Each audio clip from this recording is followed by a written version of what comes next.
महाराष्ट्र की नहीं है, सरकार महाराष्ट्र के युवाओं की नहीं है, सरकार अदानी की है। उसने खरीदी है आपकी सरकार, एमएलए खरीदवाए हैं, मीटिंग में बैठा। कैसे नहीं होगा 50% से ज्यादा रिजर्वेशन? हम करवा के दिखाएंगे 50% से ज्यादा रिजर्वेशन। और ये सोच रहे हैं कि धारावी फ्री में ऐसे ही ये अदानी जी को मिल जाएगा। इनको मालूम नहीं कि महाराष्ट्र की जनता, कांग्रेस पार्टी, राहुल गांधी यहां इस साइड खड़े हुए हैं। ऐसे नहीं मिलने वाला। सरकार आपकी इसलिए गिराई गई। अदानी जी मीटिंग में बैठे थे, साफ बोला है। क्यों बैठे थे मीटिंग में? धारावी 1 लाख करोड़ रुपए के लिए बैठे थे मीटिंग में।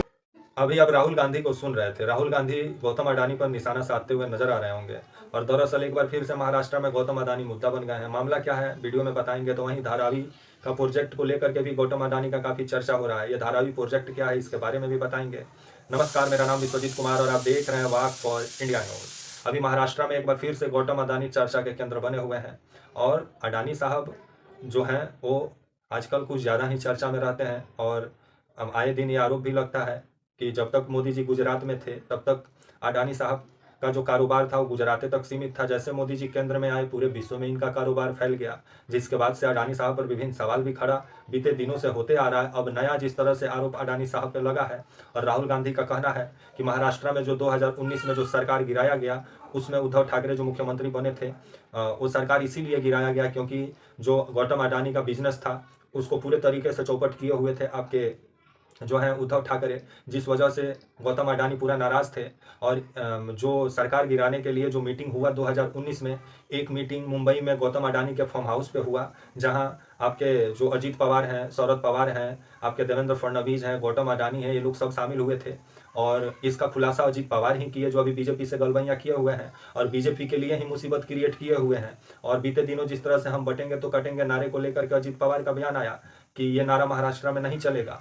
और जिस तरह से नवाब मलिक को टिकट दिए और बीजेपी जिस नवाब मलिक को बोलती थी कि इनका संबंध दाऊद इब्राहिम से है और गिरफ्तार भी हुए थे, आपके ईडी को गिरफ्तार की थी मनी लॉन्ड्रिंग के मामले में महाराष्ट्र में नवाब मलिक को, जिसको लेकर के बीजेपी आए दिन निशाना साधती थी आपके नवाब मलिक को लेकर के शरद पवार पे। लेकिन अजीत पवार उठे तो वही नवाब मलिक को टिकट देने का काम किए, जिसके बाद से जो अजीत पवार और बीजेपी के बीच में नाराजगी तो है ही। और जिस तरह से अजीत पवार एक बार फिर से नया बयान दे के बीजेपी को महाराष्ट्र में परेशानी में डाल दिए हैं कि हाँ 2019 में जो मीटिंग हुआ, एक मीटिंग गौतम अडानी के फार्म हाउस पर भी हुआ, जिसके बाद से अब राहुल गांधी खुले मंचों से बोल रहे हैं कि महाराष्ट्र में जो 2019 में उद्धव ठाकरे जो मुख्यमंत्री बने वो सरकार गिराने का काम गौतम अडानी ने किए, क्योंकि गौतम अडानी धन बल का पूरा इस्तेमाल महाराष्ट्र में किए। अब राहुल गांधी गौतम अडानी को लेकर के गंभीर आरोप लगा रहे हैं। तो वहीं जो धारावी है, धारावी प्रोजेक्ट भी अभी काफ़ी चर्चा का केंद्र बना हुआ है, क्योंकि पुनर्वास के लिए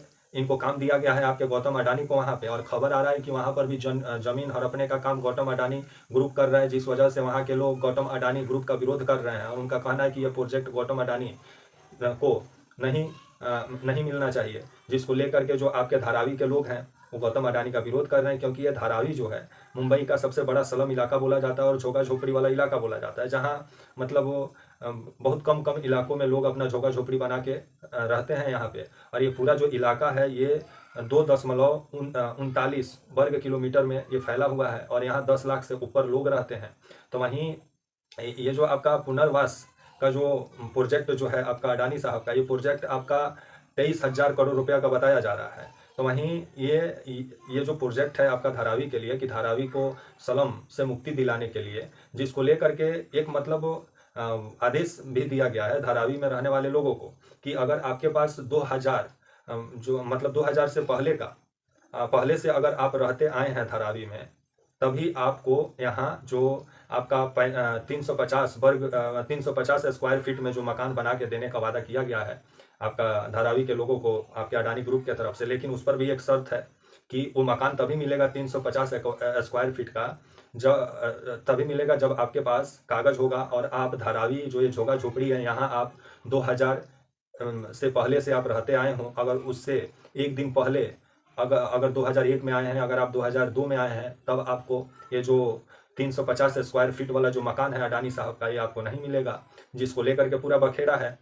और आपका इंडिया गठबंधन उद्धव ठाकरे और आदित्य ठाकरे का कहना है कि अगर उनकी ये सरकार बनी तो अडानी साहब का मनसा पर पानी फिर जाएगा, जिसको लेकर के अडानी साहब अभी महाराष्ट्र में बीजेपी को फायदा पहुंचाने में लगे हुए हैं। और अब जिस तरह से आदित्य ठाकरे और आपके जो उद्धव ठाकरे हैं, इनका कहना है कि अगर इनकी सरकार आ गई, अगर इंडिया गठबंधन का सरकार आ गया तो ये प्रोजेक्ट को रद्द करने का काम करेंगे, क्योंकि ये प्रोजेक्ट जो है ये जो धारावी के लोग हैं उनको ये फायदा नहीं पहुंचाता है, नुकसान पहुंचाता है। जिसके बाद से धारावी प्रोजेक्ट भी बहुत बड़ा मुद्दा बना हुआ है अभी महाराष्ट्र में। तो वहीं जो धारावी के लोग हैं उनका भी कहना है कि यहाँ चिन्हित करके लोगों को मकान दिया जा रहा है, और कुछ लोगों को मकान दे के बाकी लोगों को अगर उजाड़ दिया जाए तो ये सही नहीं है। और ये बात सही है, क्योंकि अगर आप मकान देंगे तो 2000 पहले से जो रहते आया है, अगर उसके पास कागज पत्तर होगा तब उसको मकान मिलेगा, अगर कागज पत्तर नहीं होगा तो मकान भी नहीं मिलेगा। जिसको लेकर के अडानी ग्रुप के मंशा पर वहां के लोग सवाल उठा रहे हैं। उनका कहना है कि धारावी की जमीन पर अडानी साहब का गलत नजर है। अब राहुल गांधी जिस तरह से खुले मंचों से बोल रहे हैं कि जब तक वो महाराष्ट्र में हैं और जब तक वो जिंदा हैं तब तक धारावी का जमीन अडानी साहब के हवाले नहीं हो सकता है। तो वहीं अब आने वाले समय में अडानी साहब एक बार फिर से महाराष्ट्र में मुद्दा बन गए हैं। और जिस तरह से अब अजीत पवार ही बयान दे के बीजेपी को फंसा दिए हैं कि हाँ, एक मीटिंग जो हुआ था वो आपके अडानी साहब के घर पे हुआ था, जिसके बाद से अब कांग्रेस के नेता राहुल गांधी खुले मंचों से बोल रहे हैं कि महाराष्ट्र में जो 2019 में जो सरकार गिराया गया उसमें अडानी साहब का हाथ था, क्योंकि अडानी साहब का जो बिजनेस था वो महाराष्ट्र में जो गलत तरीके से वो बिजनेस करना चाह रहे थे उसको जो उद्धव ठाकरे हैं वो करने नहीं देना चाह रहे थे, जिसको लेकर के उद्धव ठाकरे के सरकार को ही गिरा दिया गया।